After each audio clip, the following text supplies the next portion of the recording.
A glistening thread woven into the illustrious fabric of our cultural heritage is yoga. From times immemorial, the science of yoga was handed down from master to disciple. Yoga in the broadest sense is the science and art of higher life. It is a disciplining of all our powers, physical, mental, moral and spiritual, with a view to a richer and fuller life. Yoga is therefore fivefold: Hatha Yoga, Raja Yoga, Bhakti Yoga, Karma Yoga and Jnana Yoga, according to the power taken up for culture. Here, however, we begin with examples of Hatha Yoga. Originally, some of the secrets of yoga were inscribed on leaves of palm. But with the perfection of printing, a vast literature on yoga came into being, and even the other nations of the world betook freely through their own tongues of its deep wisdom. Unfortunately, though, many still exploit the fair name of yoga. Eating glass is spectacular, and because of its unusualness readily passes as yoga.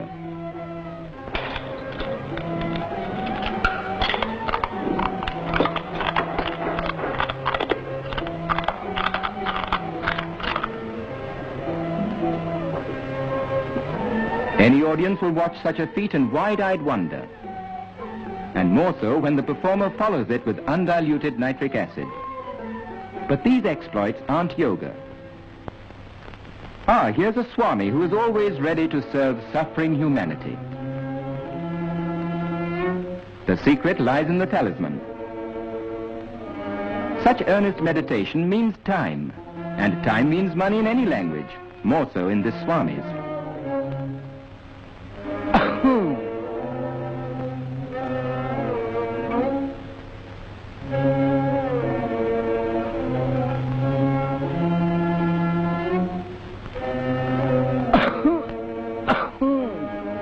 It takes all sorts to make a world, and such acts have done much to discredit yoga.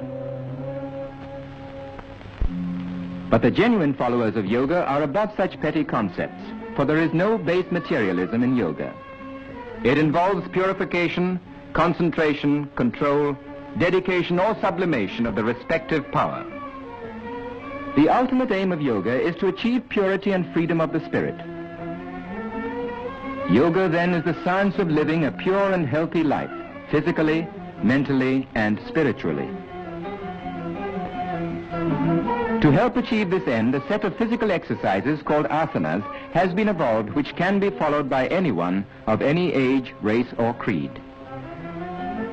Yogic exercises can be practiced daily by every member of the family, for they serve as the foundation for good health. Practice the exercises in a clean and airy place.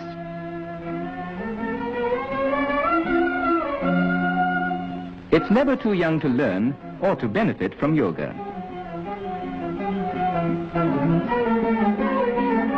Here is a yoga institute in Bombay which still preserves the ancient traditions and caters to the needs of our countrymen.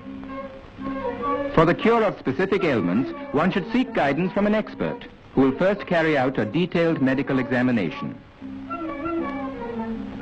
Yogic asanas are divided into two principal groups, meditative and cultural.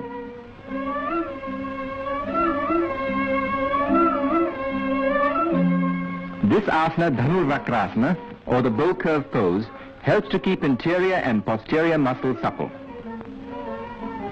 The average man uses only 1/3 of his lung capacity. The expert measures the patient's lung power with a pneumatometer, after which he will be given the proper asanas to develop the use of his lungs and diaphragm. Without the guiding hand of an expert, a knowledge of yogic exercises can be obtained from a book. But such reading should not be taken too literally, for such knowledge may boomerang. Our friend here seems to be sticking pretty close to the printed page.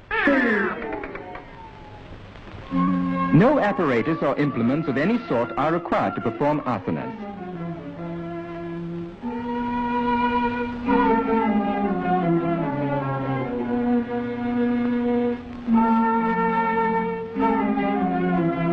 Unlike physical culture in the Western style, the accent on asanas is not to develop muscles for the sake of muscles alone.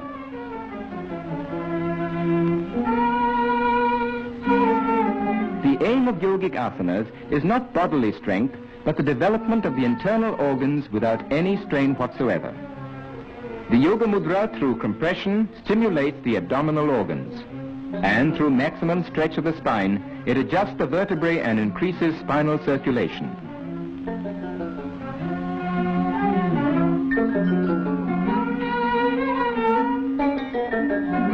For promoting elasticity of the body, there is no better exercise than Paschimotthana, the posterior stretching pose. This asana, known as Sarvangasana, or the all-body pose, by rapid interchange of blood through gravity and replacement of the abdominal and pelvic organs, helps to combat gastric troubles and constipation. The novice can learn to adopt this position by degrees. If travel broadens one, this man must have been around the world. But the right asanas will take a lot off his mind and other places.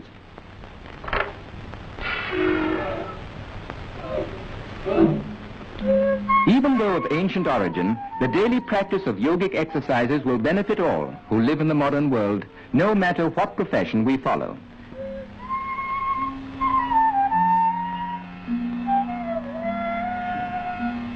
Our friend is still wrapped up in his book and in his asana.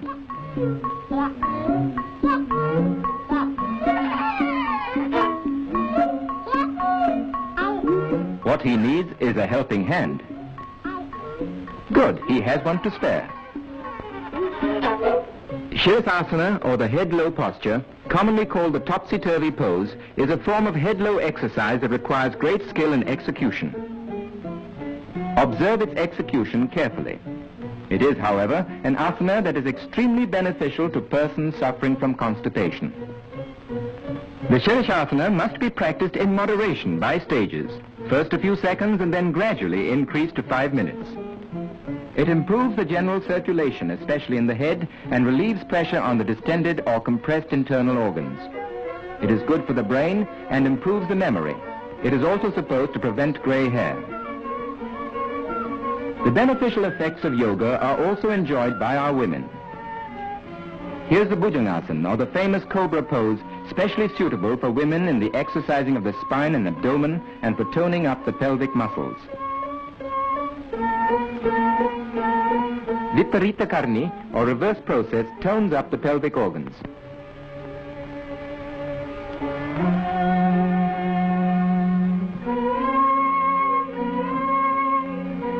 This exercise of Ardha Matsyendrasana is used as a lever for the lateral twists of the spine. It stimulates brain activity. Such is the success of yoga in the West that a famous ballet school in Europe has adopted many of the asanas as a part of its curriculum.